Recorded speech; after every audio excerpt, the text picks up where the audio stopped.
नमस्कार, मैं हूं आपके साथ इश्तियाक अहमद और आप देख रहे हैं आर्य न्यूज। स्वागत है आपका राजस्थान के खास बुलेटिन में। रुक करेंगे राजस्थान की तमाम खबरों की तरफ। जयपुर में वल्लभ नगर विधानसभा उपचुनाव में क्या बीजेपी इस बार नेता प्रतिपक्ष गुलाब चंद कटारिया को नाराज कर रणधीर सिंह भिंडर की पत्नी दीपेंद्र कंवर पर गंभीरता से विचार कर रही है। इसलिए वसुंधरा राजे और रणधीर सिंह की मुलाकात पर स्वयं रणधीर सिंह ने यह कहकर कि बीजेपी हम पर विचार कर रही है और जयपुर राज्य विधानसभा के धरियावाद और वल्लभ नगर उपचुनाव की रणभेरी बजने के साथ ही सियासी शतरंज की चौसर परसा और मात का खेल शुरू हो गया। और वल्लभ नगर सीट की बात करें तो ये कांग्रेस मजबूत स्थिति में और धरियावाद को भाजपा का गढ़ माना जाता है। और इसी कड़ी में पूर्व मुख्यमंत्री वसुंधरा राजे और रणधीर सिंह भिंडर की मुलाकात से नेता प्रतिपक्ष गुलाब चंद कटारिया की त्योरियां चढ़ गई है और उन्होंने ऐन वक्त पर पार्टी की कोर कमेटी की मीटिंग में शामिल न होकर उदयपुर का रुख कर अपनी नाराजगी जाहिर की है।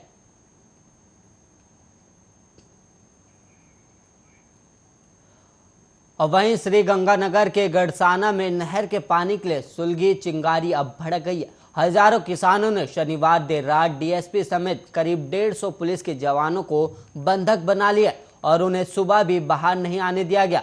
और तनाव के बीच भारी पुलिस फोर्स गढ़साना में तैनात की गई। और दिल्ली हरियाणा बॉर्डर पर चल रहे किसानों के आंदोलन के विपरीत इस आंदोलन में किसानों के निशाने पर राजस्थान की गहलोत सरकार है।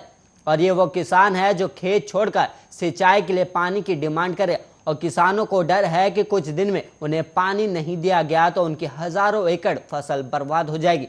और लंबे समय से चल रहे किसान आंदोलन के भड़कने की नौबत इसलिए आई क्योंकि राज्य सरकार का कोई प्रतिनिधि बातचीत के लिए नहीं पहुंचा। और अब यहाँ 10,000 से ज्यादा की तादाद में किसान जमा हो चुके हैं और ये संख्या लगातार बढ़ रही है। और किसानों ने लंबे आंदोलन की रणनीति के तहत लंगर की व्यवस्था भी कर ली है।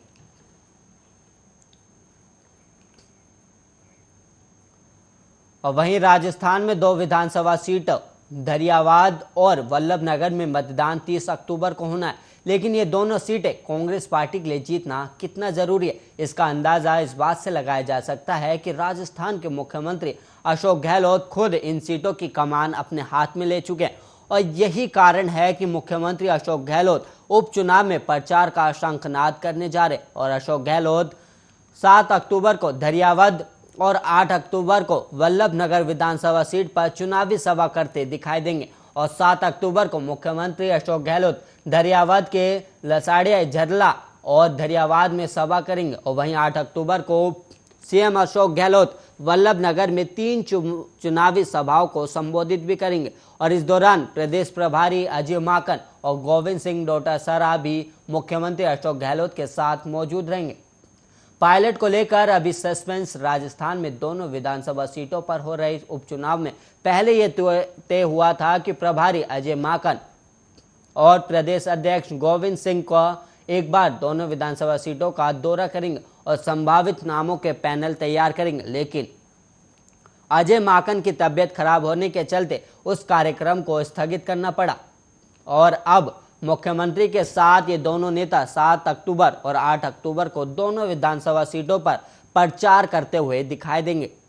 हालांकि जिस तरह पिछली बार 3 विधानसभा सीटों सुजानगढ़, राजसमंद और सहाड़ा में नामांकन के समय सचिन पायलट भी इन नेताओं के साथ मौजूद रहे थे, इस बार पायलट दोनों विधानसभा में मुख्यमंत्री, प्रदेश अध्यक्ष और प्रदेश प्रभारी के साथ मौजूद रहेंगे या नहीं, अभी इस पर सस्पेंस बना हुआ है। और वहीं उत्तर प्रदेश के लखीमपुर हिंसा मामले में राजनीति गर्मा गई और विपक्षी दलों ने प्रदेश की योगी सरकार पर हमला बोलना शुरू कर दिया।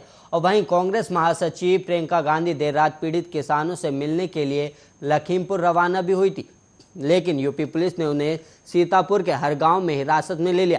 इस पर राजस्थान के सीएम अशोक गहलोत ने ट्वीट कर बीजेपी को आड़े हाथों लिया। और सीएम अशोक गहलोत ने ट्वीट कर कहा कि एआईसीसी महासचिव प्रियंका गांधी और अन्य नेताओं को उत्तर प्रदेश पुलिस की ओर से हिरासत में ले जाने की मैं कड़े शब्दों में निंदा करता हूं और वह प्रमुख विपक्षी नेता हैं। और लखीमपुर खीरी जिले में कल जो किसान मारे गए उनके परिवार से मिलने जा रही थी और विपक्षी नेताओं को गैर कानूनी तरीके से रोका जाना लोकतांत्रिक मानदंडों के खिलाफ है।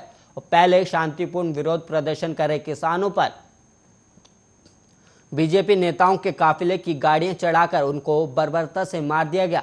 फिर विपक्षी नेताओं को वहां जाने से रोका जा रहा है, जो बिल्कुल गलत है। और उन्होंने लिखा कि प्रियंका गांधी उन परिवारों के साथ खड़े होने के लिए जा रही थी जिन्होंने अपने प्रियजनों को कल की हिंसा में खोया, और इस कर्तव्य निर्वहन के लिए उनको रोकना पूर्णतः अनुचित है। और भाजपा सरकार का मानवीय चेहरा पूरी तरह सामने आ चुका है।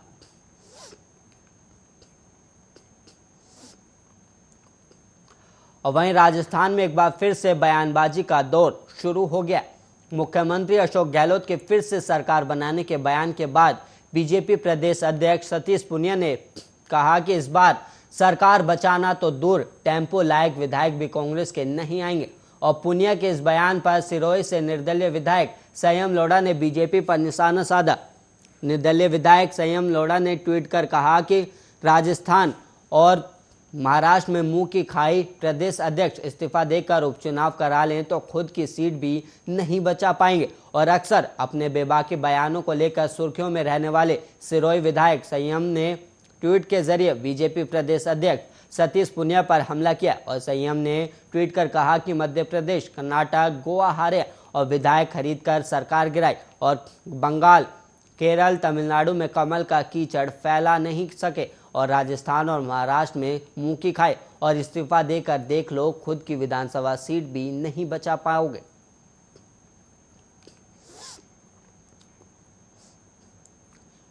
और वहीं पैरालंपिक में जहां हाल ही गोल्ड मेडल जीतकर होनहार बेटी अवनी लखेरा ने प्रदेशवासियों के चेहरे पर मुस्कान बढ़ाई थी, वहीं एक बार फिर रविवार को एक और बेटी ने खेल जगत में खिताब जीतकर प्रदेश का नाम रोशन किया है।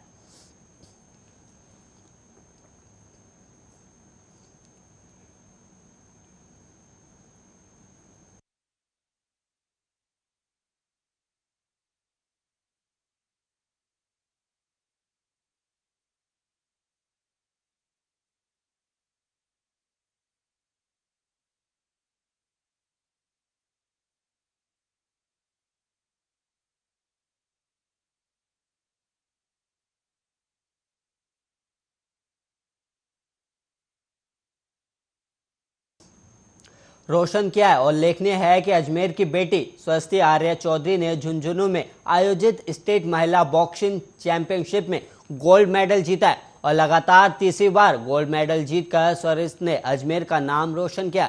और वहीं स्वस्ति अब हरियाणा में आयोजित नेशनल चैंपियनशिप में राजस्थान का प्रतिनिधित्व करेंगी।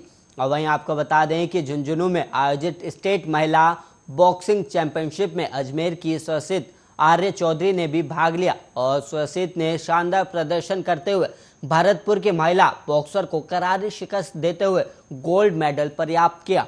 और वहीं स्वसरित इससे पहले भी लगातार 2 बार स्टेट चैंपियनशिप में गोल्ड जीत चुकी है। और वहीं उन्होंने बताया कि उसने 48 किलो वर्ग में गोल्ड मेडल जीता है और उसका सपना है कि देश ही नहीं बल्कि विदेश में भी अजमेर का परचम फहराया जाए।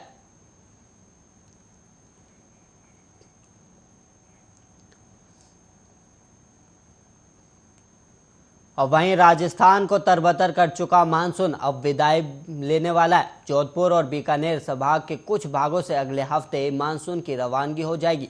और मौसम विभाग की माने तो वर्तमान परिस्थितियों में राज्य के ज्यादातर भागों में आगामी दिनों में मानसून शुष्क रहने की संभावना है। और वहीं उधर राज्य के कुछ इलाकों में अधिकतम तापमान में बढ़ोतरी दर्ज हो रही है। 4 और 5 अक्टूबर को कुछ इलाकों में हल्की बारिश की संभावना जताई जा रही है। मौसम विभाग ने राजस्थान में किसी भी जिले को लेकर बारिश की चेतावनी जारी नहीं की। और वहीं मौसम केंद्र जयपुर की माने तो जोधपुर और बीकानेर संभाग के कुछ जिलों से 6 अक्टूबर के बाद मानसून की विदाई को लेकर परिस्थितियां अनुकूल बनी रही है। और वहीं ऐसे में बुधवार के बाद मानसून कभी भी दिन विदाई ले सकता है।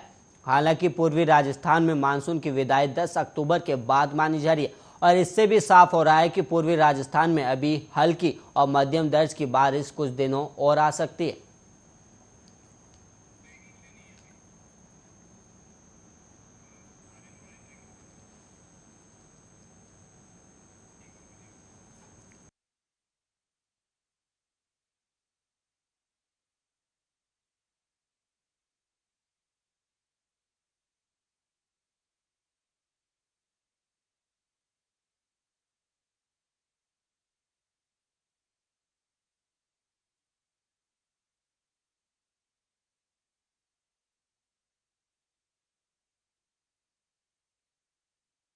बड़ी खबर सामने आ रही है जहां पर आर्यन खान के फोन से मिली चौंका देने वाली तस्वीरें। इस वक्त की बड़ी और अहम खबर, जहां पर 11 अक्टूबर तक कस्टडी मांगी गई है। एनसीबी ने 11 अक्टूबर तक कस्टडी मांगी है। और वहीं आपको बता दें, चैट्स में पाए गए कई कोड नेम, जिसके बाद एनसीबी ने कहा कि चैट्स में कई कोड नेम पाए गए हैं और उसका पता लगाने के लिए कस्टडी की जरूरत होगी। और वहीं इस वक्त की बड़ी खबर, जहां पर शाहरुख खान के बेटे आर्यन खान को एक दिन की न्यायिक हिरासत में लिया गया था और अब एनसीबी ने और न्यायिक हिरासत बढ़ाने की मांग किया। वहीं आपको बता दें कि कस्टडी की मांग की है और वहीं ड्रग केस में आगे भी कार्रवाई की जा सकती है। और वहीं आपको बता दें, कस्टडी की जरूरत होगी, सबका सामना करना पड़ता है। और वहीं एनसीबी ने आगे कहा कि लिंक और नेक्सस को उजागर करने के लिए हिरासत की जरूरत है और ड्रग्स तस्करों के साथ व्हाट्सएप पर आपत्तिजनक